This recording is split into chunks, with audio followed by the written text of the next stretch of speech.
Hello everyone. इस video में हम स्टार्ट करेंगे हमारी fifth unit MZ0001 molecular cell biology की। और ये MSc जूलॉजी का फर्स्ट पेपर है जिसकी हम फिफ्थ यूनिट का यहाँ पे डिस्कस कर रहे हैं। इससे पहले वाले वीडियोस में मैं 4 यूनिट जो कंप्लीट करा चुकी हूँ, यानी हमारा first block of MZ0001 molecular cell biology complete हो चुका है। अगर आपने वो वीडियोस नहीं देखी है तो प्लीज उनको देखिएगा। आपको पसंद आती हैं, लाइक करते हैं तो प्लीज उनको लाइक कीजिएगा, शेयर कीजिएगा अपने दोस्तों के साथ और चैनल को सब्सक्राइब कर लीजिएगा। तो ये आपकी फिफ्थ यूनिट है, सेकंड ब्लॉक का फर्स्ट जो यूनिट बनती है, सेकंड ब्लॉक में जो फर्स्ट यूनिट बनती है, और ये हमारे सिलेबस में फिफ्थ यूनिट है। तो जो हमारे सेकंड ब्लॉक है उसमें भी हमारी 4 यूनिट्स हैं, जैसे हमारे फर्स्ट ब्लॉक में थी, यानी कि हम सेकंड ब्लॉक की फर्स्ट यूनिट को डिस्कस कर रहे हैं और हमारे कोर्स की फिफ्थ यूनिट को। तो हमारी बुक में ये फिफ्थ यूनिट है, biology of membrane and transport of ions. तो यहाँ पर हम मेम्ब्रेन जो सेलुलर मेम्ब्रेन है उसकी बायोलॉजी को पढ़ेंगे और उसके अलावा ट्रांसपोर्ट देखेंगे आयंस का किस तरह से होता है। जो इसके की पॉइंट्स हैं इस यूनिट के वो हैं, हम यहाँ पे पढ़ने वाले हैं इंट्रोडक्शन जानेंगे, पहले ऑब्जेक्टिव्स जानेंगे कि क्या ऑब्जेक्टिव्स हैं इस यूनिट के हमारे सिलेबस में, प्लाज्मा मेम्ब्रेन को जानेंगे, composition and structure. Plasma membrane में जो इंपॉर्टेंट है वो कंपोजिशन ऑफ एंड स्ट्रक्चर है। Various models of plasma membrane, ये इंपॉर्टेंट है, यहाँ से आपको एक क्वेश्चन आपको एग्जाम में देखने को मिल सकता है। फंक्शंस ऑफ प्लाज्मा मेम्ब्रेन, हमें पता होना चाहिए प्लाज्मा मेम्ब्रेन के क्या फंक्शंस हैं, इंपॉर्टेंट है। प्रॉपर्टीज ऑफ प्लाज्मा मेम्ब्रेन, अब क्या क्या प्रॉपर्टीज हैं, जैसे फ्लूइडिटी क्या है, मेम्ब्रेन की फ्लूइडिटी क्या है, ये सब जानेंगे। Role of membrane in the transport of ions, अब ये इंपॉर्टेंट यहाँ से बनता है कि मेम्ब्रेन का रोल क्या है ट्रांसपोर्ट ऑफ आयंस में, यानी कि आयंस को ट्रांसपोर्ट किस तरह से कराती है प्लाज्मा मेम्ब्रेन। उसमें हम डिफ्यूजन को जानेंगे, फैसिलिटेटेड डिफ्यूजन को जानेंगे, एक्टिव एंड पैसिव ट्रांसपोर्ट को जानेंगे। तो देखिए अगर मैं आपको बताऊं इंपॉर्टेंट क्वेश्चन आपको कहां से देखने को मिल सकता है, तो 5.5 जो ये आपका टॉपिक है, role of membrane in the transport of ions, जिसमें तीनों ही डिफ्यूजन, फैसिलिटेटेड डिफ्यूजन और एक्टिव पैसिव में से आपसे कहीं से भी एक क्वेश्चन आपको पूछ लिया जा सकता है, या बोली आपसे एक कंप्लीट क्वेश्चन यहाँ से पूछ लिया जा सकता है कि डिफाइन कीजिए role of membrane in transport of ions, in which you have to define the diffusion, facilitated diffusion, active and passive transport। तो यहाँ से क्वेश्चन इंपॉर्टेंट बनता है, ये टॉपिक आप पक्का अपना कर लेना शॉर्ट, ठीक है। इसके अलावा प्लाज्मा मेम्ब्रेन जो है वो क्या है, कंपोजिशन क्या है, और मॉडल्स में आपसे फ्लूइड मोजाइक मॉडल जो आपका है एक, ये आपको जो है अच्छे से कर लेना है। निकोलसन का जो दिया हुआ ये मॉडल है, तो ये यहाँ से सेकंड क्वेश्चन यहाँ से आपको बन जाएगा। थर्ड क्वेश्चन की अगर बात करें कि तो थर्ड क्वेश्चन में आपसे प्रॉपर्टीज पूछ ली जा सकती हैं मेम्ब्रेन की, और ये आपको 2 to 5 मार्क्स में पूछा जा सकता है, ये आपको 5 to 10 मार्क्स में पूछा जा सकता है, ये भी आपको 5 to 10 मार्क्स में पूछा जा सकता है। तो आपने इस जो ऑब्जेक्टिव जो है इस यूनिट के, या अपने एग्जाम पॉइंट ऑफ व्यू से जो है चीजों को देख करके समझते हुए चलना है, आगे पढ़ेंगे। इंट्रोडक्शन को जान लेते हैं। इंट्रोडक्शन क्या बताया गया प्लाज्मा मेम्ब्रेन के बारे में हमें यहाँ, प्लाज्मा मेम्ब्रेन और cell membrane is a lipid bilayer. अब बताया गया कि जो प्लाज्मा मेम्ब्रेन है या जिसको हम सेल मेम्ब्रेन भी कहते हैं, ये लिपिड की बाइलेयर होती है, लिपिड लेयर होती है ऑफ सेमी परमिएबल नेचर। इसका नेचर सेमी परमिएबल होता है, जैसे आप ऑलरेडी जानते हैं सेमी परमिएबल कुछ चीजों को जो है परमिएबल होती हैं, कुछ चीजों के लिए पास कर देती हैं, उनको खुद से पास होने देती हैं, पास इन एंड पास आउट, ठीक है। तो nature enclosing cytoplasm of the cell, और ये सेमी परमिएबल मेम्ब्रेन होती है, लिपिड की बनी होती है, और इस साइटोप्लाज्म को जो है एनक्लोज करके रखती है, यानी घेर करके रखती है। एक मेम्ब्रेन है, इसके अंदर साइटोप्लाज्म प्रेजेंट है, और ये जो मेम्ब्रेन है ये लिपिड की लेयर है, बाई लेयर है, यानी कि 2 लिपिड लेयर होंगी यहाँ पे। ये सेमी परमिएबल है, कुछ चीजों को आने जाने देती हैं, खुद में से पास आउट होने देती हैं, ठीक है। तो देख लेते हैं। This layer separates cytoplasm from the environment outside and protects the cellular contents from damage from the external environment. यही इसका फंक्शन यहाँ पे बता दिया गया है। जो ये लेयर होती है प्लाज्मा मेम्ब्रेन जो होती है साइटोप्लाज्म से उसके एनवायरनमेंट, अब ये एनवायरनमेंट है इधर और ये साइटोप्लाज्म है, तो ये ही मेम्ब्रेन जो है, ये जो आपको मेम्ब्रेन दिखाई दे रही है, ये मेम्ब्रेन इसको जो है सेपरेट करके रखती है इसके एक्सटर्नल एटमॉस्फेयर को, इसके जो इंटरनल एटमॉस्फेयर है या साइटोप्लाज्म है उससे जो है डिफरेंशिएट करके रखती है, यही मेम्ब्रेन जो आपको यहाँ से ये पिंक पर्पल कलर में दिखाई गई है, ठीक है। तो ये बताया गया है। It controls the flow of materials from outside to inside the cell, ये कंट्रोल भी करती है मटेरियल्स के आउटसाइड और इनसाइड ऑफ द सेल में, यानी कि सेल के अंदर और बाहर आने जाने में कंट्रोल करती है मटेरियल्स का, कि ये सिलेक्टिव होती है इसी वजह से कि इसको पता है कि कौन सी चीजें अंदर जाने देनी है, कौन सी चीजें बाहर जाने देनी है सेल से। तो इसीलिए ये काफी इंपॉर्टेंट रोल प्ले करती है हमारी सेल्यूलर एक्टिविटीज में, या सेल्यूलर एक्टिविटीज में जो प्लाज्मा मेम्ब्रेन का मेन रोल है in terms of permeability or passing the materials in or outside the cell, being selectively permeable in nature। ये जैसे कि सिलेक्टिवली परमिएबल है नेचर में, it permits movement of selected material. अब selective permeable का मतलब ये होता है कि सिलेक्टेड मटेरियल्स को ही जो है ना इनसाइड और आउटसाइड द सेल परमिशन देती है मूवमेंट के लिए। तो ये कुछ सिलेक्टेड चीजों को ही जो है मूवमेंट कराने देती है inside and outside of the cell. In this unit, इस यूनिट के अंदर detailed information related to structure and function of plasma membrane has been provided to you. तो इस यूनिट में जो है हमें डिटेल्ड इन्फॉर्मेशन दे दी गई है, डिटेल में बताया गया है कि किस तरह का स्ट्रक्चर होता है या किस क्या क्या इसके फंक्शंस होते हैं प्लाज्मा मेम्ब्रेन के हमारी सेल के अंदर। ऑब्जेक्टिव्स यहाँ पर जो है इस यूनिट को लेकर के वो ऑब्जेक्टिव एक बार देख लेते हैं। After studying this unit you would be able to, इस यूनिट को पढ़ लेने के बाद आपको क्या क्या पता होगा वो यहाँ पे बता दिया गया है। यही हमारे मेन ऑब्जेक्टिव हैं इस यूनिट को पढ़ने के। Describe the structural entities of the plasma membrane. हम जो है स्ट्रक्चरल एंटिटीज जान जाएंगे प्लाज्मा मेम्ब्रेन में क्या क्या चीजें जो है मिलकर के इसके स्ट्रक्चर को बनाती है, क्या क्या इंपॉर्टेंस है स्ट्रक्चर की। ठीक है, provide details about the components of the cell membrane, हम सेल मेम्ब्रेन के जो कंपोनेंट्स हैं उसको जान जाएंगे। Describe various models of structure of plasma membrane, यहाँ पे सबसे इंपॉर्टेंट ये है कि इस यूनिट में हम डिफरेंट डिफरेंट काइंड ऑफ जो आपके मॉडल्स दिए गए हैं प्लाज्मा मेम्ब्रेन को लेकर वो सब यहाँ पर हम पढ़ लेंगे। ये इंपॉर्टेंट है, आपसे एग्जाम में जरूर पूछा जाएगा कोई एक मॉडल।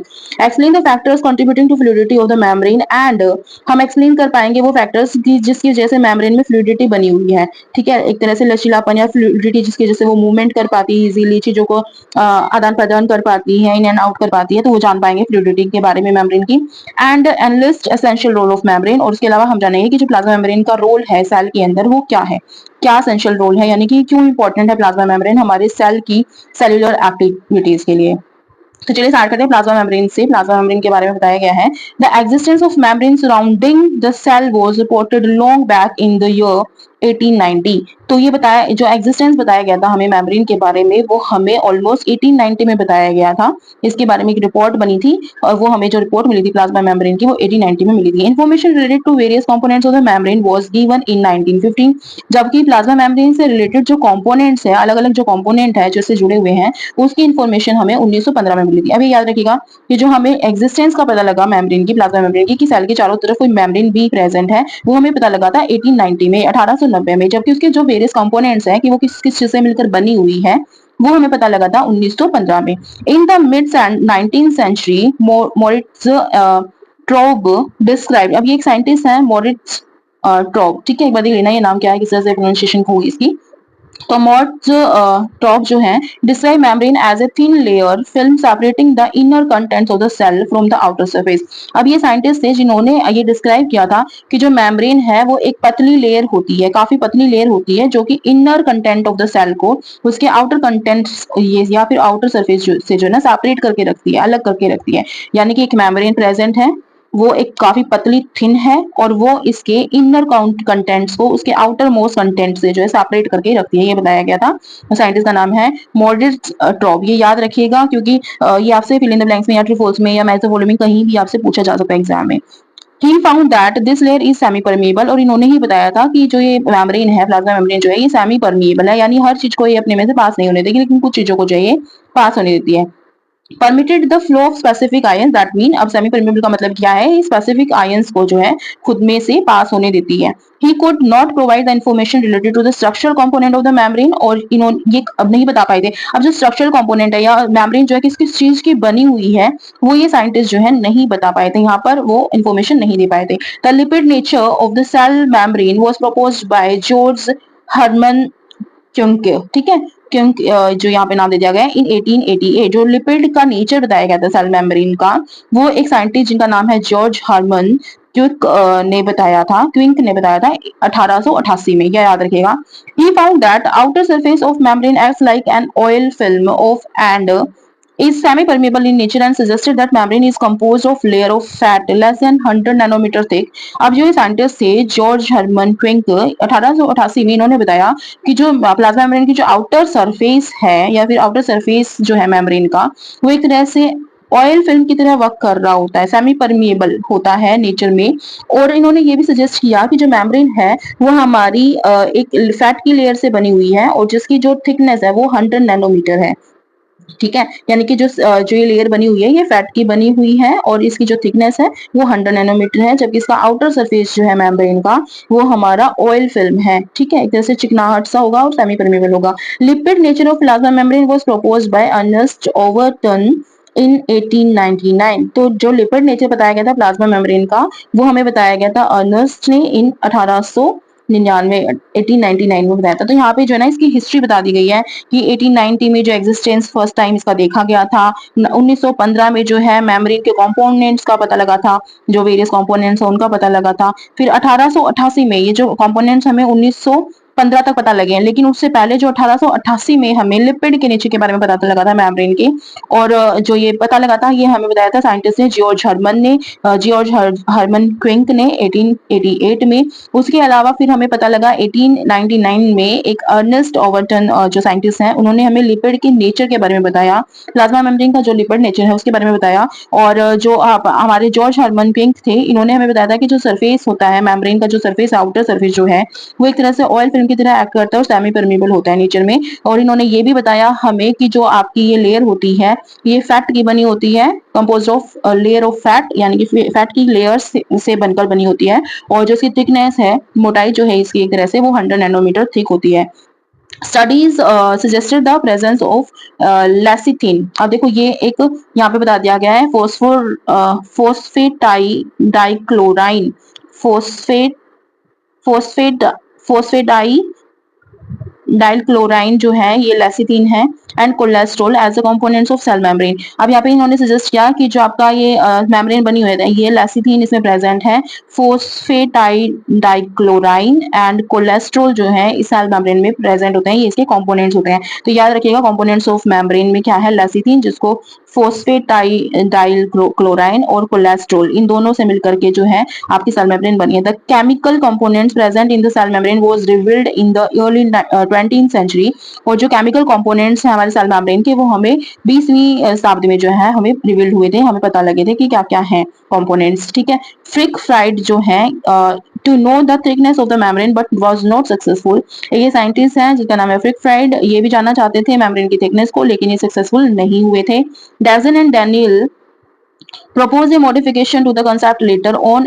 और दो साइंटिस्ट हैं हमारे डेवजन एंड डैनियल, इन्होंने जो है इसको फिर प्रपोज किया था, मॉडिफिकेशन का कॉन्सेप्ट लेकर आए थे ये सेल मेम्ब्रेन की अकॉर्डिंग टू दैम। और ये जो मॉडिफिकेशन का कॉन्सेप्ट इन्होंने बताया था सेल मेम्ब्रेन का, इनके according membrane processed lipid bilayer, जो मेम्ब्रेन होती है पोजेस लिपिड बाइलेयर, यानी कि जो सेल मेम्ब्रेन होती है उनमें लिपिड की बाइलेयर्स होती हैं, लिपिड की 2 लेयर्स प्रेजेंट होती हैं जिससे मेम्ब्रेन बनी होती है, with layer of proteins present on either side, जिसमें प्रोटीन की लेयर जो है ना दोनों तरफ प्रेजेंट होती है। यहाँ पे जैसे लिपिड है और दोनों तरफ जो हमारे प्रोटीन्स प्रेजेंट होती हैं। तो लिपिड की बाइलेयर होती है, ये मान लो लिपिड है और बाइलेयर है, और प्रोटीन्स जो है इन लेयर से दोनों तरफ जो है प्रेजेंट होते हैं, ये यहाँ पर बताया गया था। तो देखिए the mosaic theory was given by Nathanson 1904। तो ये इंपॉर्टेंट है, ये याद रखिएगा। फिल इन द ब्लैंक्स में आपसे पूछ लिया जाता है, फिल द फॉलोइंग में या फिर मैच द फॉलोइंग में, फिल इन द ब्लैंक्स में या ट्रू फॉल्स में आपसे पूछा जा सकता है साइंटिस्ट का नाम। तो फ्लूइड मोजाइक थ्योरी जो है नाथनसन ने 1904 में दी थी। He found that lipid are present in membrane। इन्होंने देखा था कि लिपिड जो है मेम्ब्रेन में प्रेजेंट है। रुगलैंड suggested the small molecules pass through pores found on the membrane। उन्होंने एक साइंटिस्ट है रुगलैंड जिन्होंने बताया था कि जो मॉलिक्यूल्स हैं वो उनके पोर्स से जो है पास थ्रू हो सकता है, मेम्ब्रेन में पोर्स प्रेजेंट है वहां से जो है मॉलिक्यूल्स आपके पास हो सकते हैं। लेटर ऑन लियोनर माइकलिस जो है suggested that ions get absorbed to the walls of the pores।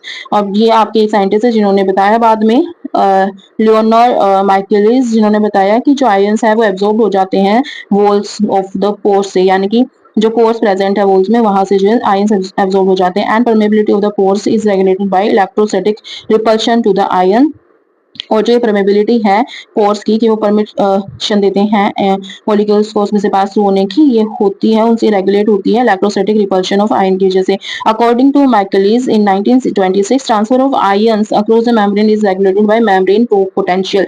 अब ये जो ट्रांसफर है मॉलिक्यूल्स का या आयंस का मेम्ब्रेन के थ्रू, ये किस वजह से है, तो ये मेम्ब्रेन के पोटेंशियल की वजह से पॉसिबल है। और ये आप ये साइंटिस्ट का नाम याद रख लेना, लियोनर माइकलिस ने ये कॉन्सेप्ट आपको बताया था इन 1926। हार्वे एंड जेम्स डेनियल जो 1939 में प्रपोज किया था इन्होंने लिपिड का बाइलेयर मॉडल ऑफ मेम्ब्रेन। तो हेनरी एंड जेम्स डेनियल थे जिन्होंने एक मॉडल प्रपोज किया था 1939 में लिपिड के बाइलेयर के मॉडल के नाम से। According to him layer of protein present on each side of the lipid layer create surface tension. इन्होंने बताया था कि जो आपके प्रोटीन्स प्रेजेंट होते हैं लिपिड बाइलेयर के दोनों तरफ वो एक सरफेस टेंशन को क्रिएट करते हैं प्लाज्मा मेम्ब्रेन में। The real nature and build-up of the membrane was disclosed after the discovery of electron microscope। जो रियल नेचर था मेम्ब्रेन का एंड बिल्डअप और वो किस तरह से बना हुआ है मेम्ब्रेन हमारा, ये जो डिस्क्लोज हुई ये चीजें, ये तब हुई थी जब हमें इलेक्ट्रॉन माइक्रोस्कोप मिला था। यानी कि इलेक्ट्रॉन माइक्रोस्कोप जब एग्जिस्टेंस में आया था इन लेट 1950s, तब हमें पता लगा था एग्जैक्ट जो नेचर है प्लाज्मा मेम्ब्रेन का वो कैसा है और वो किस तरह से जो है बनी हुई है, किस किस चीजों की वो बनी हुई है। इन द ईयर, अभी याद रखिएगा 1950 में इलेक्ट्रॉन माइक्रोस्कोप आने के बाद हमें एक्चुअल जो चीजें पता लगी थी, उससे पहले जो है साइंटिस्ट ने बहुत कुछ हमें बताया, लेकिन तब तक वो चीजें श्योर नहीं थी। तो इन ईयर 1959, अब देखो 50 में जो इलेक्ट्रॉन माइक्रोस्कोप आ गया था, उसके बाद 1959 में J David Robertson gave accurate information related to components of the cell membrane. तो एक साइंटिस्ट है जिन्होंने एक्यूरेट इन्फॉर्मेशन दी थी, उससे पहले जो है कुछ अंदाजन चल रही थी चीजें, लेकिन जो एक्यूरेट इन्फॉर्मेशन हमें दी थी, तो ये सबसे ज्यादा इंपॉर्टेंट है, ये याद रखिएगा कि इलेक्ट्रॉन माइक्रोस्कोप जो है एग्जिस्टेंस में आया था 1950s में, और उसके बाद ही जो रियल नेचर हमें देखने को मिला, या जो रियल बिल्डअप है मेम्ब्रेन की वो हमें जानने को मिली। और ये हमें बताया गया था 1959 में डेविड रॉबर्टसन के नाम के एक साइंटिस्ट थे जिन्होंने एक्यूरेट इन्फॉर्मेशन हमें दी थी related to the components of the cell membrane, की सेल मेम्ब्रेन के क्या क्या कंपोनेंट है, ये हमें जे डेविड रॉबर्टसन ने बताया था 1959 में। तो this was all about the introduction of the plasma membrane।